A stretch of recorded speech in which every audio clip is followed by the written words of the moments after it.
Okay, so I'm going to start with the video of me building my car.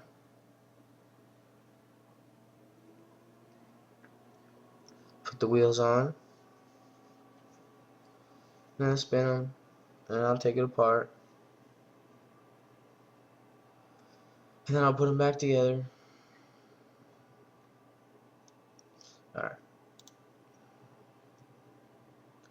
now I'll go to my car actually working. There, and in case you didn't see it, I will play it again. There we go. Okay, so now to find the energy in the mousetrap spring. So from Logger Pro, you get, oops, wrong graph. This is the torsion wheel. This is from the torsion wheel. This is spring, and the y-intercept you get 1.3, but I rounded it to 1, and so I use that here. But then you also have the slope of it getting the tension growing bigger and bigger as farther the spring goes back. So to find the energy in the spring, you gotta find the area of the triangle and the rectangle. And to find the area of the rectangle, well, first, the total distance the spring traveled was 0.06 pi, and we found that by using radians. So you multiply to find the area of the rectangle, you get 1 times pi times 0.06. That equals 0.19 joules. And to find this distance right here, from here to here, you have to find the force. So the force is 29 newtons per meter times 0.06 times pi plus 1, which equals 6.4 newtons. That's from 0 to the max energy, or max force, I should say. And to get the height to get the force without this area of the rectangle, you subtract by 1, so you get 5.4 newtons times 0.06 times pi divided by 2. This is just the area of the triangle, and you get 0.5 joules. And you add 0.5 joules to 1.9 joules, and I just rounded it to 0.7 joules. Okay, now we're going to go to position time graph, and here's my position time graph. I did the curve this right here. This area is where it is speeding up. It's a very quick speed up, and then from here all the way down to here it is slowing down. So it's a quick speed up, long slow down. Okay, so now we'll go back here, and the displacement of the car I found was 5 meters by using the equation down here. The displacement equals v naught t plus 1/2 at squared.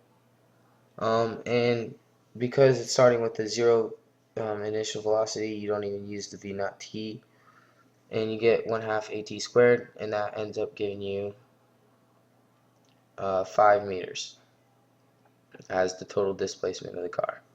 And you can also tell by guessing or estimating from Logger Pro. Right here is about 4, and then about here is -1, and then you just add them together, so 4 plus 1 equals 5, so I got about 5. then the mass of the car. To find the mass, you take the force that we did in the classroom with the force sensor, and you take the average, and you got 2.5 newtons. And to find the kilograms, you do 2.5 meters times 1 kilogram times 9.8 newtons, and you get about 0.25 kilograms, so a fourth of a kilogram. Okay. I'm going to open my new file. Let's go documents. And it's going to be, oops, pictures. Wait. And it's going to be this one. Okay. Don't save. Yeah, no, don't save. Ugh, okay. So now we are going to find the velocity max and the kinetic energy. So from this x right here, or this is a position time graph, and this is velocity time graph. Where the arrow is pointing up, it's speeding up. Where the arrow is pointing down, it's slowing down. Same for the velocity time graph.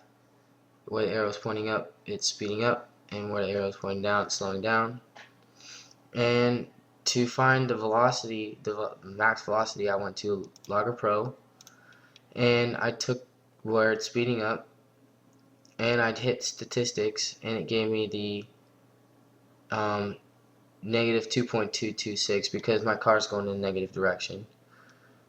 So then to find EK, you use the equation, and 1 half mv squared equals, which is going to equal 0.25 times the velocity, which is negative 2.2 squared times 1 half. The answer should not be negative. I didn't notice that. That's a math error. And you get 0.605, not negative 0.605, just 0.605. Okay, so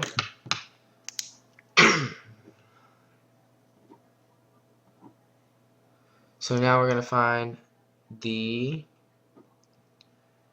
force diagram. So force diagrams, this is for speeding up as the arrow, and the car is going to the left, and this one's over to the right for the force diagram, is speeding down or slowing down, and the car is still moving to the left. So you have the normal force, which the ground is pushing up, and you got the weight, which is gravity pulling the car down. But then you have friction. The wheels are pushing against the ground, which move the car forward. And in this case, you get that friction equals the sum of all forces, or mass times acceleration. And for it slowing down, you have same thing, normal force and weight. Then you have friction, but it's going in the opposite direction because it's slowing it down, it's not pushing it forward. And you end up having the same thing, except for it's a little bit backwards. And you have friction going in the opposite direction, and mass sum of all forces going in the opposite direction. For the sum of all forces, for speeding up, you multiply the mass, which was 2.2,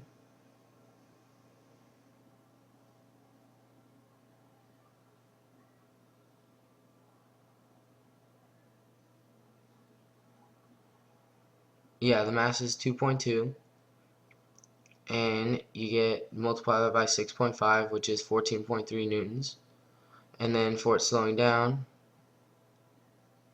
you have 2.2 kilograms times 0.63 meters per second squared, which equals 1.38 newtons. So the sum of all forces while it's speeding up was a lot more than the sum of all forces for it slowing down. Now I'm going to go to the energy flow diagram. So the energy flow diagram I have right here on the left side. Well, in our system we have the mousetrap car, and on the left side we have elastic energy equals max over here on the left side, and velocity equals 0. And on the right side you have velocity equals max and elastic equals 0. And in between this you have E dis, you have energy leaving the system. So we come up with the equation E elastic minus E energy dissipated equals kinetic energy. Oh yeah, kinetic energy is on the right side also because it's moving. Then we move it to find, so we can find the E dis, and you get E dis equals E elastic minus kinetic energy. And the E elastic I found from using Hooke's law was 0.938 minus the kinetic energy, which we found over here, which was 0.605, and I ended up getting 0.333. So that's the E dis, and this is my energy flow diagram. Okay, so, and I got the total force. Okay, so let's go to Logger Pro. Okay, so over here the acceleration I get for when it's speeding up is negative 6.45 meters per second squared, and it's in the negative because it's going in a negative direction, as the tracker said. And over here you have a slower velocity because it's slowing down. It takes a lot longer to slow down than it did to speed up, and we got 0.6254 meters per second squared.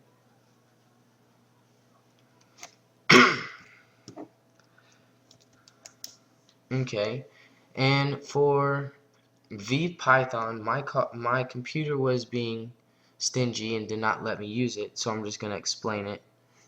So basically, you put into VPython your velocity, and you just plug in a lot of stuff, and you got to mess with the times and the loops, and it gives you a simulation of the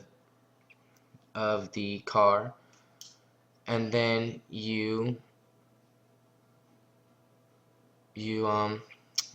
try to match it to your car and see. You got to just play with it, see how far you can get. And I'm pretty sure that is all of the requirements. I got the energy stored, position versus time. Right here, you got the position versus time. Found the displacement, found the mass, the maximum velocity, and the kinetic energy. Got it. Acceleration down here on Logger Pro. The force diagram, I was doing that earlier. Total force, I got total force. VPython I kind of got. My computer was being stingy, didn't let me do it. And then you got the energy flow diagrams, and I did that, so I'm good. And I did the video of me building my car, evidence, so I'm good. This is John Schultz. Thank you for your time. Sorry it went really long. It was just a lot of stuff, so I'm out.